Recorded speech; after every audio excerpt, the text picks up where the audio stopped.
वो 1997 की रात थी।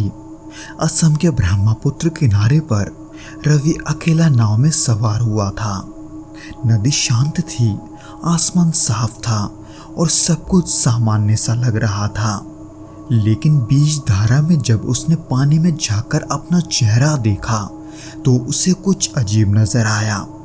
उसका प्रतिबिंब उसकी हरकतों की नकल नहीं कर रहा था।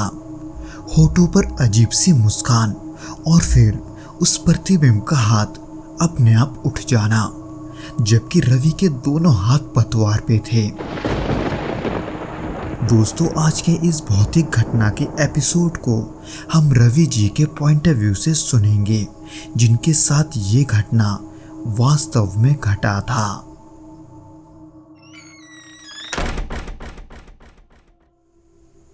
ये 1997 की बात है। असम के एक छोटे से कस्बे में मैं कुछ दिनों के लिए अपने रिश्तेदारों के पास रुका हुआ था।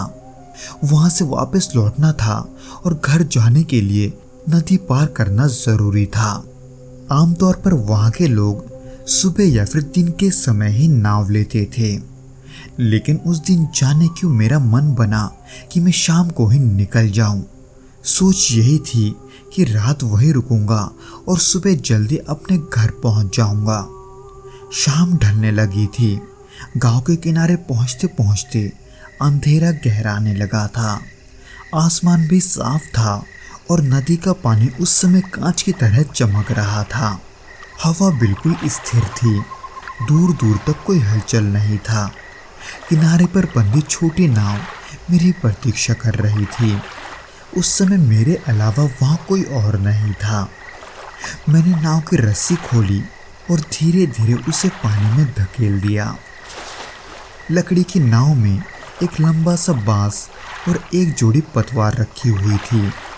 चांद पूरा तो नहीं था, पर उसकी रोशनी इतनी थी कि नदी का सतह साफ दिखाई दे रहा था। पानी शांत और गहरा लग रहा था। मैं नाव में बैठ गया और चुपचाप पतवार चलाने लगा। कुछ देर तक तो सब सामान्य रहा, बस पतवार की हल्की हल्की आवाज़ और पानी का टूटना। नदी चौड़ी थी, इसलिए बीच तक पहुँचते पहुँचते चारों तरफ सिर्फ पानी ही नजर आने लगा था।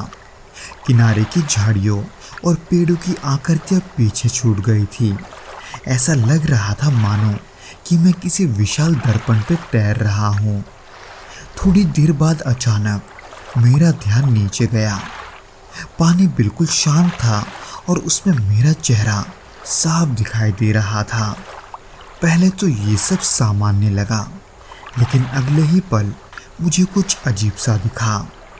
मैंने सिर हल्के से हिलाया, लेकिन मेरा जो प्रतिबिंब पानी में दिख रहा था वो थोड़ी देर बाद जाकर हिला, मानो उसने मेरी नकल करने में एक पल की देरी कर दी हो। ये देखकर मुझे थोड़ा अजीब लगा, इसलिए मैंने फिर से कोशिश की और अपना सिर यहाँ वहाँ हिलाने लगा। हालांकि तब तो मेरा प्रतिबिंब मेरी ही नकल कर रहा था, पर फिर अचानक से उस प्रतिबिंब पर मैंने एक अजीब सी मुस्कान देखी। एक शैतानी सी मुस्कान, जो कि उस समय मेरे चेहरे पर नहीं थी, सिर्फ उस प्रतिबिंब पर थी। हालांकि मुझे फिर भी यकीन नहीं हो रहा था। मुझे ऐसा लग रहा था कि शायद से ये पानी के लहरों की वजह से हो रहा है। यहाँ तक कि ये मुझे अपना भ्रम भी लगा। इसलिए मैंने अपना ध्यान वहाँ से हटाकर दोबारा पतवार चलाना शुरू कर दिया। पर करीब 5 मिनट के बाद मैंने फिर से नीचे देखा, पर इस बार और भी अजीब बात दिखी।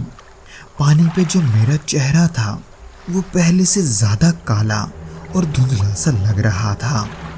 आंखों की जगह सिर्फ काले गड्ढे थे और उस गड्ढे में कुछ चमक रहा था और होठों में हल्की सी खिंचाव थी, जैसे वो कोई अनचाही मुस्कान हो। ये देखते ही घबराहट के मारे मैंने तुरंत नजरें वहाँ से फेर ली। दिल जोरों से धड़कने लगा था और उसके बाद ही मैं सोचने लगा था कि शायद से ये मेरे थकान के कारण आंखों का धोखा हो सकता है। लेकिन मेरे अंदर अब एक डर भी बैठ चुका था। इसलिए मैं कुछ देर तक यूं ही कोशिश करता रहा कि मैं पानी की ओर ना देखूं। मैं बस तब पतवार चला रहा था और सामने की तरफ ध्यान लगाने की कोशिश कर रहा था, मगर अकेलेपन की खामोशी में मन बार बार खींचता रहा। ऐसा लग रहा था जैसे कोई मुझे नीचे देखने के लिए मजबूर कर रहा है। इसलिए आखिरकार मैंने हार मान ली और मैंने दोबारा पानी में झांक कर देखा, पर इस बार जो देखा उसने मेरी सांसें रोक दी। पानी में चेहरा मुझे ही देख रहा था, लेकिन मैं जितना घबराया हुआ था वो उतना घबराया नहीं था। उसके होंठ हिल रहे थे जैसे वो कुछ बोल रहा हो। हालांकि आवाज़ मुझे सुनाई नहीं दे रही थी, मगर पानी में हल्के हल्के गोले बन रहे थे, मानो वहीं से कोई फुसफुसाहट आ रही हो। मैंने डर के मारे आंखें बंद कर ली और पतवार तेजी से चलाने लगा। पानी की थपकियां तेज होने लगी, लेकिन उस घड़ी का सन्नाटा और भी गहरा हो गया। ना कोई मेंढक, ना कोई कीड़ा, ना कोई हवा, सब मानो थम सा गया था। मैं इतना घबराया हुआ था कि मैं बिना देखे बस पतवार चला रहा था। मुझे ये भी नहीं पता था कि नाव अब कहाँ को जा रही है। इसी दौरान काफ़ी देर बाद मैंने हिम्मत करके आंखें खोली और सामने देखा तो किनारा अब भी दूर था। मन किया कि रस्सी पकड़कर नाव को वापस मोड़ लूं, लेकिन पीछे जाने की हिम्मत भी नहीं हो रही थी। बस एक ही ख्याल था कि मैं बस किसी तरह से किनारे तक पहुंच जाऊं। और उसी दौरान मैंने फिर से एक बार पानी में झांकने की गलती कर दी। इस बार प्रतिबिंब एकदम स्थिर था, जैसे वो वहीं जम गया हो।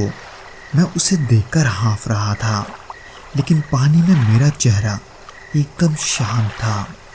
और फिर धीरे धीरे उसने अपना हाथ ऊपर उठाना शुरू कर दिया, जबकि मेरे दोनों हाथ पतवार पर ही रुके हुए थे। लेकिन पानी में मैं एक हाथ हवा में उठा रहा था। उस पल ऐसे लगा जैसे कोई नीचे से मुझे खींच रहा है। नाव भी हल्की सी डगमगाई थी। मैंने चीखने की कोशिश की, लेकिन आवाज़ गले में ही अटक गई। उस दौरान मैं एकदम बेबस हो चुका था, इसलिए मैंने पूरी ताकत से पतवार चलाना शुरू कर दिया। पर तब घबराहट इतनी हो रही थी कि पतवार भी ढंग से नहीं चल रहा था, इसलिए नाव भी डगमगा रही थी और पानी भी उछलकर नाव के अंदर आ रही थी। मैं तब नजरें झुकाने की हिम्मत नहीं कर पा रहा था, लेकिन मैं ये महसूस कर रहा था कि नीचे वही मुस्कुराता चेहरा अब भी मुझे घूर रहा है। कुछ मिनटों की बेतहाशा मेहनत के बाद मुझे किनारा नजदीक दिखा, और जैसे ही नाव रेत में अटकी, मैं बिना सोचे समझे कूद पड़ा और तेजी से भाग निकला। मैंने उस दौरान पीछे मुड़कर भी नहीं देखा। मैं बस बेतहाशा भागे जा रहा था, और ऐसे ही मैं भागते भागते पास के एक गांव पहुंचा।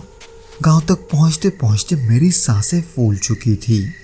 हालांकि वहां पहुंचकर मैंने किसी को कुछ नहीं बताया, और आखिर किसको बताता। कौन यकीन करता कि नदी में मेरा ही अक्स मुझे अलग हरकतें करते दिख रहा था। तो दोस्तों, ये तो था वो घटना जो कि रवि जी के साथ घटा था। उम्मीद करता हूँ कि आपको ये वीडियो पसंद आया होगा, और अगर आया हो तो प्लीज़ इस वीडियो को लाइक करके इसे अपने दोस्तों के साथ शेयर ज़रूर करना, और हमें कमेंट करके ये ज़रूर बताना कि आपको ये वीडियो कैसा लगा।